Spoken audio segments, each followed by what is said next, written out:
I want to talk to you about why you should care about your stress level. Because let's be honest, we are constantly being bombarded with new stressors, and we know that when we've hit the peak that we've had too much stress, but we also aren't always acutely aware of the many physiological changes and how that's impacting our overall health.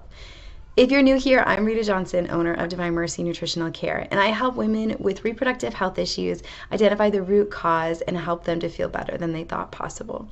So let's just stop and talk for a minute about what happens when we are under stress.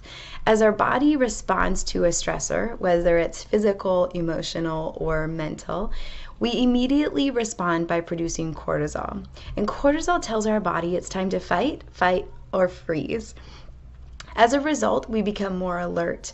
Our blood flows to our external organs. It flows to our limbs where we can get ready to move if that's what's needed for this response. Remember, your body doesn't know, is it a bear or a lion we're fleeing from, or is it just a bad conversation you had with your mother-in-law? So as our body prepares for this, several other things happen. We stop producing saliva, we stop getting ready for digestion, and we also then focus on having blood sent to our muscles instead of our internal organs. Our liver starts to break down that stored energy so we have immediate energy being available. Our heart rate increases as that adrenaline soars through our body. You're all familiar with this physiological response and how you feel when you're revved. You're ready for a fight, right? And to contrast that, when we're not under stress, when we're in a relaxed state, our relaxed state is when our blood is flowing to those internal organs, when we can calmly sit down and eat a meal, when we can digest and absorb things that we're eating. This is so critically important to be in this calm, relaxed state throughout the vast majority of our day. And what happens when we're not is that we start to see a whole cascade of symptoms develop.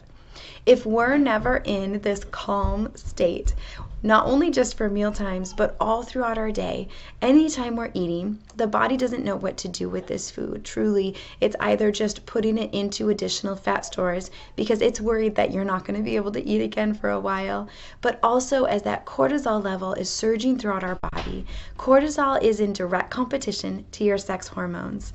So if we're talking about any amount of issue with our reproductive health, our cortisol is going to be directly opposed to making that healthy amount of progesterone, estrogen, and testosterone. So when we talk about what can we do to take our health back into our own hands, truly what needs to be done is to limit our stress level or get better at managing that stress. I know that we're not always able to be in a season of life where we can eliminate all stress, and truly that's not a good place to be either. Our body needs stress to be able to react. It helps us to grow, it helps us to thrive. So stress is not always negative. However, how we handle it and how we internalize it can be. So I really encourage you to get good about stress management, doing things intentionally that fill you up. Having some different tools in your toolbox of things that help you de-stress, whether that's exercising, eating some nutrient-dense whole foods, drinking lots of water, but also reducing some of those things that immediately stress our bodies.